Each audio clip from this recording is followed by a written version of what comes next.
நேத்து மேட்ச்ல Delhi Capitals Punjab Kings ரேட்டிங்ல அடிச்சு நொறுக்கி இருந்தாங்க. அது ஒரு பக்கம் இருக்கட்டும். ஆனா நேத்து நடந்த சம்பவம் கோடிக்கணக்கான கிரிக்கெட் ரசிகர்களின் இதயங்களை உடைச்சிருச்சுங்க.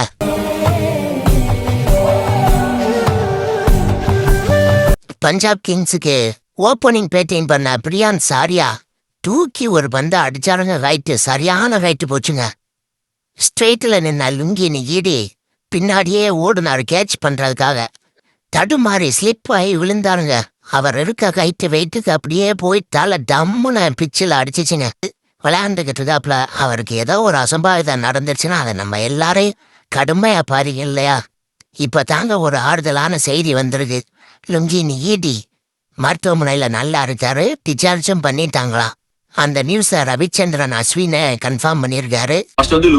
நானும் விசாரிச்சிட்டேன்.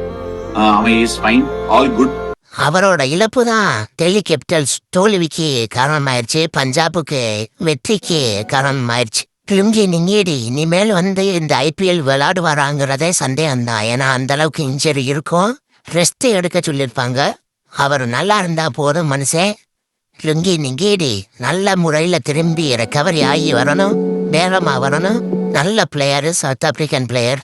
லுங்கி நீடி விரைவில் குணமாக நாம் அனைவரும் பிரார்த்திப்போம்.